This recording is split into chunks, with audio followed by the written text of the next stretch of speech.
what we want to try to be is unique. We want to be in a group of one. We want to be in a category of one in your market. You want to, when you're done, the customer to think back and go, wow, this was just uncomparable.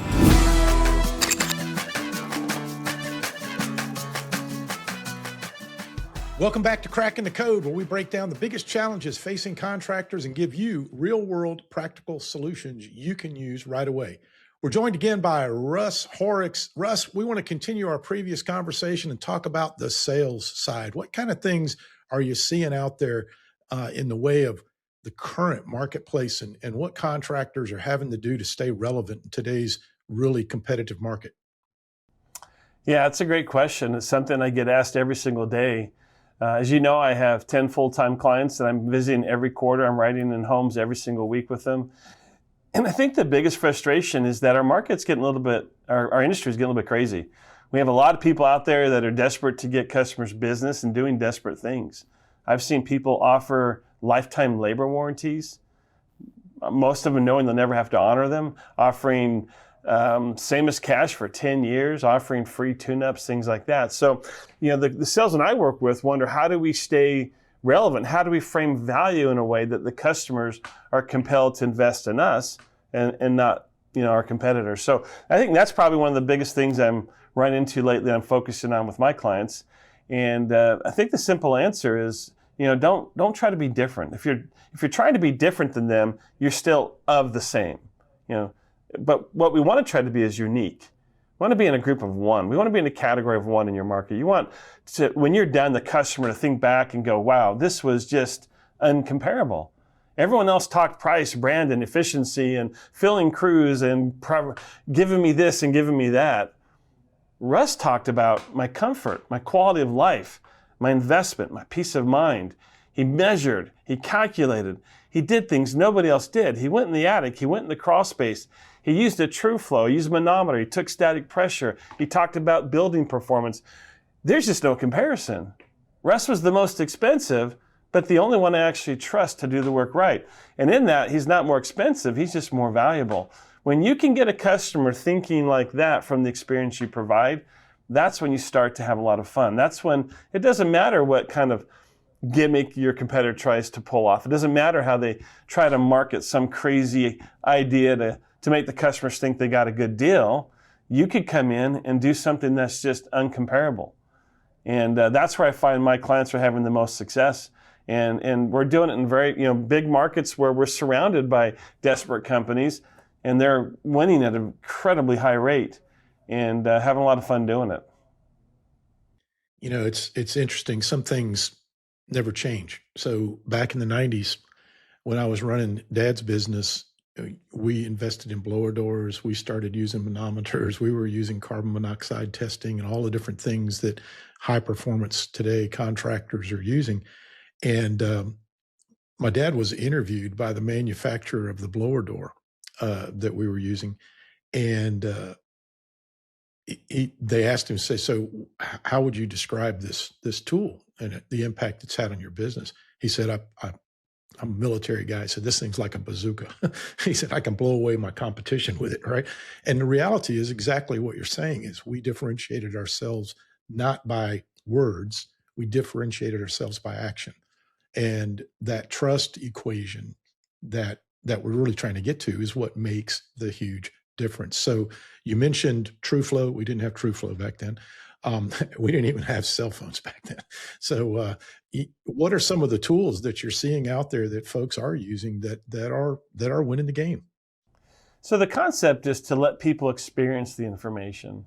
And for example, if I say to you, hey, are you interested in learning about cleaning your ducts? Most people just say no. And that's their instinct. It's kind of just, my home's clean. Why would I do that? I never thought about it. No, thank you. But if I take out an endoscope and I say, hey, we're just going to check your ductwork just to make sure there's no obstructions. For us, any kind of obstruction of airflow impacts what we can deliver in terms of performance. So I'm just going to take a quick look, especially if you have ducts, of course, on the floor. We put an endoscope down there and the image pops up, and pretty good chance it's not going to be pleasant. When the customer sees that, they're going to go, oh my goodness, I had no idea. What am I looking at? So you got to make air visible. You got to make information something they experience. Infrared guns in the attic, shooting those seams in a supply run, seeing all that cold air just going into the attic and letting the customer know. You see those blue rings around every seam in your supply run in the attic? That's the air that you paid to condition going into your attic to make sure you keep those critters up there comfortable in the summer. If they see it, now they start to own it. They start to understand it, and they start to want to do something about it. Just saying it's not enough. They really need to experience it. Infrared guns, blower door, you talked about that's probably a little more advanced. You might want to charge for that service, but you could at least use flow hoods. You could use the True Flow, which is easy to use, but you just got to do something that just makes the customer go, wow, this was not anything like anyone else. All they talked about was chop and swap a piece of equipment. Russ talked about everything else but that, the quality of life, the assurance I got what I paid for. We talk about commissioning the installation. We don't just put it in correctly. Our accreditation to be a performance company means we're going to verify every key component of the installation to show you the data. It is doing what it's supposed to do. When you start talking like this, your competition just starts to disappear. And the customers start to realize, I don't want to invest that way. I want to invest this way. When you build that value stack that you're talking about, really is kind of the way I like to think of it. You're building that value stack. It's almost like building a fence around that homeowner, right? The customer is not, you're inoculating them from the competition. So competition's sending in their brochures, their 10-year labor warranties and their lifetime labor warranties, and all these different things are popping into their inbox somehow. But they're like, why would I even think about using anyone else? Because these guys not only have done it, they prove it, and they continue to deliver the performance that I'm expecting and that I deserve as a homeowner.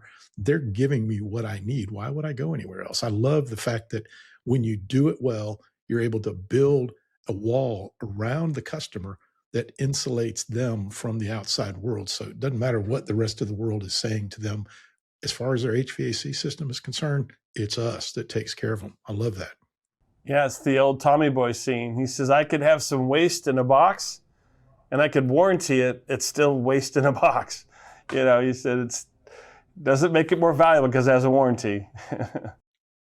Here's one of the kind of the craziest little tricks that I've learned over my career is, when you're doing things like testing static pressure just to see if the duct system is capable of handling the new equipment that we're getting ready to put in place. And even saying that for a lot of people is like, what? What did you just say? Well, just to do a static pressure test, we have to install a test port, right?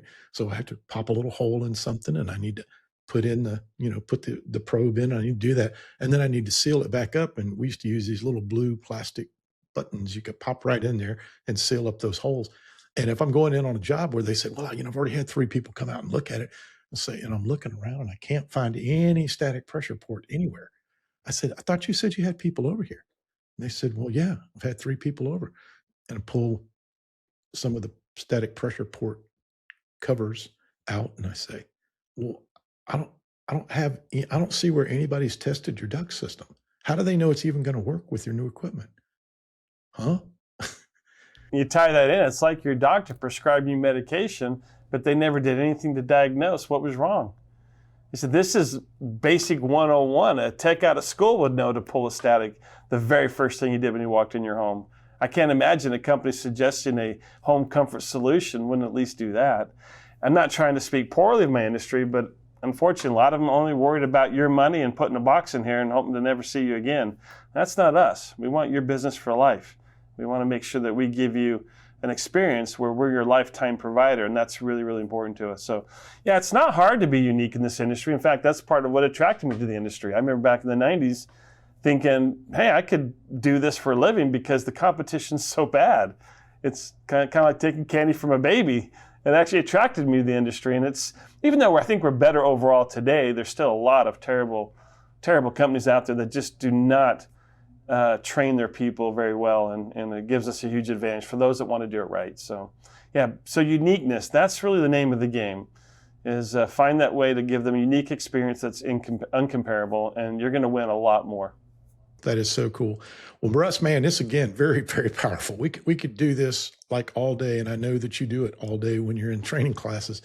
And really, really, really appreciate your contributions to the success of our industry for these decades that you've been doing it. And I'm blessed to be able to call you my friend. Sounds good. Thank you, David.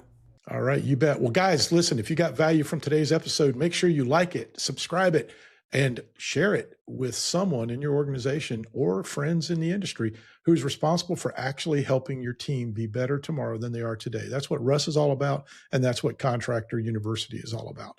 Skills development impacts everything. It impacts the culture of your business, your profitability, and your long-term growth. And if you want more practical real-world training like this, bounce on over to mycontractoruniversity.com and check us out. Until next time, I'm David Holt, and we'll see you on the next Cracking the Code.